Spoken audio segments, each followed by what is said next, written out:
给你一个不同的护肤视角，拆解被广告包装的共识。今天我们讨论口服胶原蛋白靠不靠谱，口服美容到底有没有用？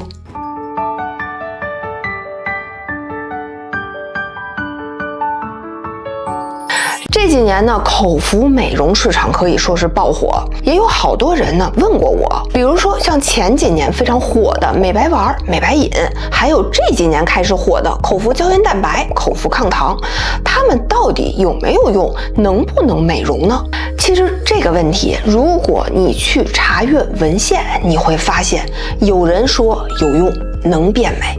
也有人说一点用都没有，跟这个安慰剂佐没有区别，主打的呢就是一个左右互搏，完全让你就不知道该听谁的。但是这个问题，如果你问我可能也会告诉你，不一定能美。这是因为口服和外用这两件事儿，它们本身就不是同一套起效逻辑。护肤品它是外用的，当你涂在皮肤表面的时候，它都是局部高浓度的接触，哪怕说这个透皮吸收效率并不是特别高，因为咱们皮肤的屏障很完整，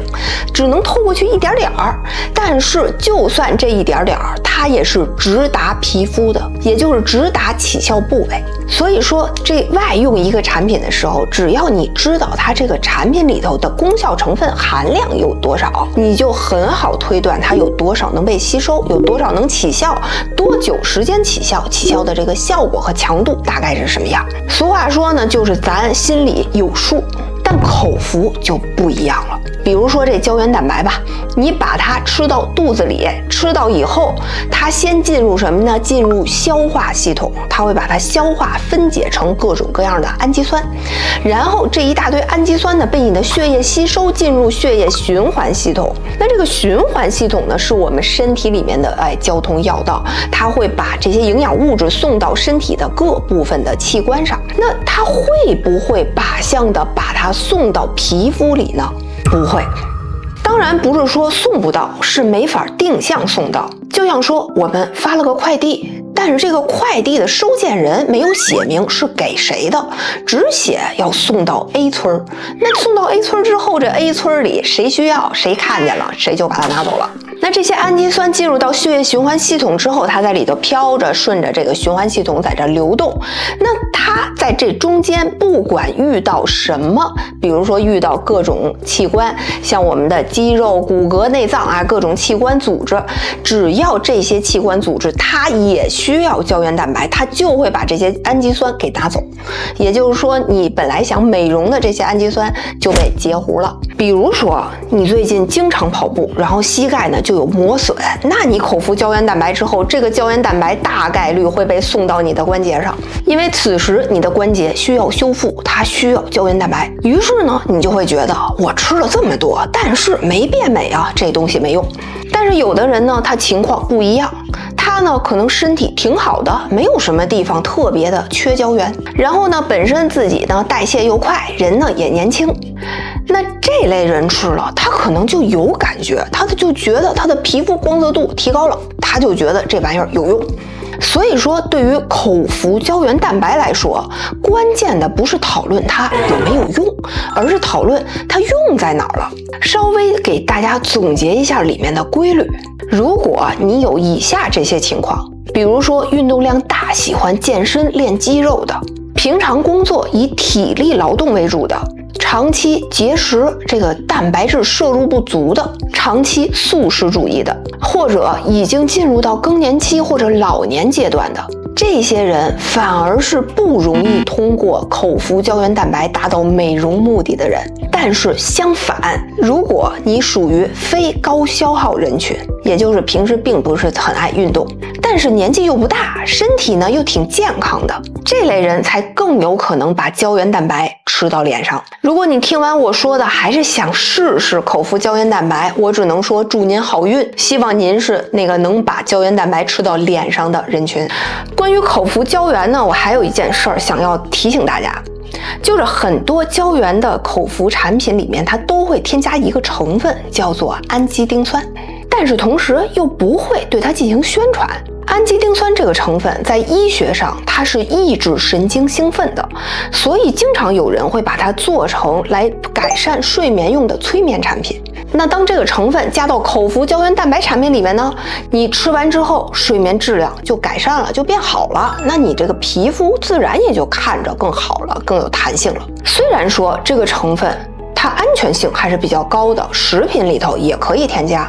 但你认为的因为吃了口服胶原蛋白，所以皮肤变得有光泽了，更有弹性了，可能还真不是胶原蛋白起的作用。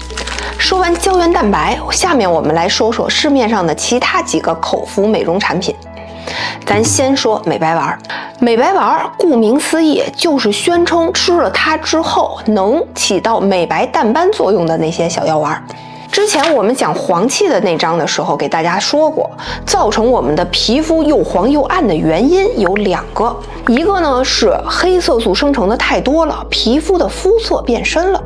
另外一个呢就是这自由基贴在胶原蛋白上，胶原蛋白变性了，皮肤的通透感下降了。那市面上有2类主流的美白丸，它们就是按照这个思路来做的。一类美白丸呢，它们是针对黑色素生成过程的。我们每天呢，身体都在不断的合成黑色素。那皮肤合成黑色素的过程是一个以氧化为主导的反应过程，也就是说，我们在合成黑色素的时候，会有一大堆氧化反应参与进来。那我们的这些氧化反应，它的氧化程度越高，它反应的越剧烈，这个合成的黑色素就越多，颜色也就越深。那如果有一个成分，它能去抑制这个氧化反应，给这个氧化过程设置障碍，那我们的皮肤它合成的黑色素就会变少，我们的肤色就会变浅。那这个成分呢，就是谷胱甘肽。所以呢，市场上有直接把谷胱甘肽做成美白丸的，也有把可以提升体内谷胱甘肽水平的谷胱甘肽前体做成美白丸的。这类美白丸在日本一度非常流行，因为谷胱甘肽呢，它能清除自由基，它能抗氧化，它能降低体内氧化反应的这个水平。当它弱化氧化反应强度的时候，就等于给黑色素的生成过程设置了重重障碍，然后这个黑色素生成就变少了，我们的肤色就变浅了。听着好像挺不错的，是管用的，但是不管什么成分，它都不可能一吃就白，它都有一个过程。那当你觉得怎么好像还不起作用，我是不是需要多吃点的时候，不知不觉可能你就吃过量了。因为谷胱甘肽它还是一个参与肝脏解毒反应等等重要生理过程的成分，所以当你吃的一旦过量了，就有可能去影响你的免疫系统，甚至你肝脏本来的功能。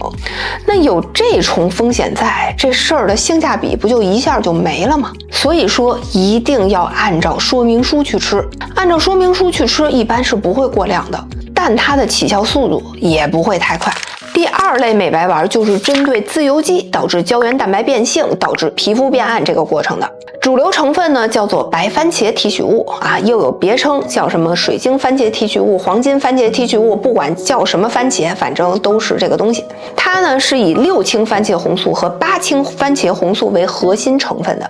这2类番茄红素在我们的体内可以帮助清除自由基，来防止胶原蛋白变性，所以从理论上来看，它们确实也是有用的。但是现实是我们吃它的时候，对皮肤的改善是非常有限的。因为这类成分吸收之后，它是在我们的血液循环系统里面全身起效、全身工作的，它不会集中在某一个地方。所以当这个浓度水平被全身平均下来之后，它对于皮肤这一块的浓度就不是那么高了。那如果此时你没有注意防晒，那你这一点抗氧化，这一点防止胶原蛋白变性的这个程度、这个速度，完全赶不上你晒黑的这个速度。所以说这类产品更像是可以锦上添个花，你要想指着它逆天改命，那不可能。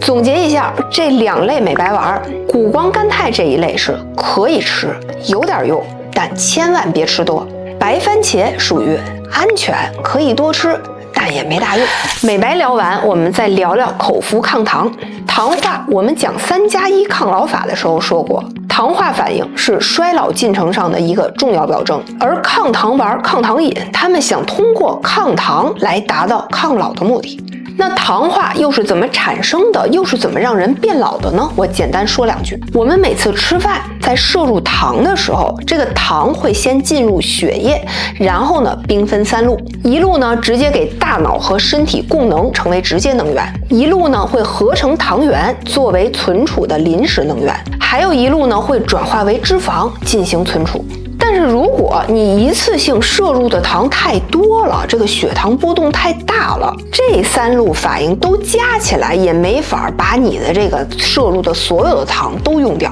这时候呢，就会有一些糖漏下去，那漏下去的这些糖就会成为多余的糖，在你的血液循环里面飘着。它在血液里飘着，本来是为了等待代谢，但随着年龄的增长，我们的代谢水平下降了，它等待的时间就会变长。那它飘着飘着就容易沾上不该沾的蛋白，比如说它沾上了胶原蛋白，胶原蛋白就变性了，形成了糖化中产物，这就是糖化的过程。而这些糖化中产物，这些变性了的胶原蛋白呢，它们会变得又黄又硬又脆，那你的这个皮肤的弹性、光泽度、通透感就都下降了。所以说，如果你真的想抗糖，要么你解决掉多余的糖，阻止这个糖化反应发生；要么你让它别沾上蛋白，来阻止这个糖化的过程，别形成糖化中产物。而真正能做到这类功能的成分呢，它基本上都在用于治疗糖尿病，它们并不在食品可用的成分清单中。那我们反过来看，这些宣传可以口服抗糖的产品，他们又干了啥呢？这里面有一些宣传可以抗糖的植物成分组，它们往往是一些抗炎类的成分，或者是促进代谢类的成分，或者呢是给糖化反应的环境造成一些阻碍的成分。这一类呢，其实本质上都属于敲锣边的。它们并没有真正可以阻断糖化反应或者逆转糖化中产物的功能。就好比说，如果这个糖化反应是一个短跑冠军，跑得贼快，那这个口服抗糖产品，他们并没有把这个短跑冠军的腿打折，也没有让他掉头回去，而只是在这个跑道上扔了一些石子儿，或者让这个天气下起了小雨。也就是说，他们只是想方设法的在环境上去阻碍它，但实际真正阻碍了多少就不好说了。总而言之呢，就是这一类产品吃起来可能更接近于没啥体感。我真觉得花这个钱还真不如少喝一杯奶茶，少吃一顿炸鸡来得更实在呢。总结一下来说，就是如果你想指望口服抗糖产品来真正的阻碍糖化去抗糖化，那就属于隔山打牛。上面说了这么多，其实并不代表我不认同内服加外调的这样的方式，只是这个内服它更应该回到基础营养和生活方式的层面。比如说，我们可以通过补充饮食结构里面本来就容易缺乏的营养素，比如说像欧米伽3、像锌元素这些营养素，去系统性的改善皮肤出油、痘痘还有炎症的问题。比如说，我们可以去通过调整饮食里面的营养素比例和热量结构，去帮助延缓衰老。再比如，我们可以少喝一杯奶茶，少吃一份炸鸡，来减少糖化中产物的摄入。这些事情它对皮肤都有帮助，而且往往比某一种概念型的口服美容产品来得更直接，也更确定。希望我今天的这一点点分享能够帮助你在面对各种各样的商业广告的时候，多一份判断，少一份被带节奏，最终选到真正适合自己的护肤方式。我是配方师星星，本期的护肤问题硬核拆解呢，是我今年想做到频道里面的一个新的系列。这个系列呢，会区别于像16型美白法呀、像3+1抗老法呀这样非常系统性的像讲课一样的这个内容，它更像是我们每期去专注的只解决一个护肤问题。如果你喜欢我的视频，觉得我的内容对你有帮助的话，欢迎点赞、订阅、加入我，更欢迎大家在评论区留下你的问题。另外，会员频道会每个月更新2到3期的答疑1对1的会员播客，还会不定期的在会员贴吧区分享产品的测试资料。感兴趣的朋友，欢迎加入我的会员频道。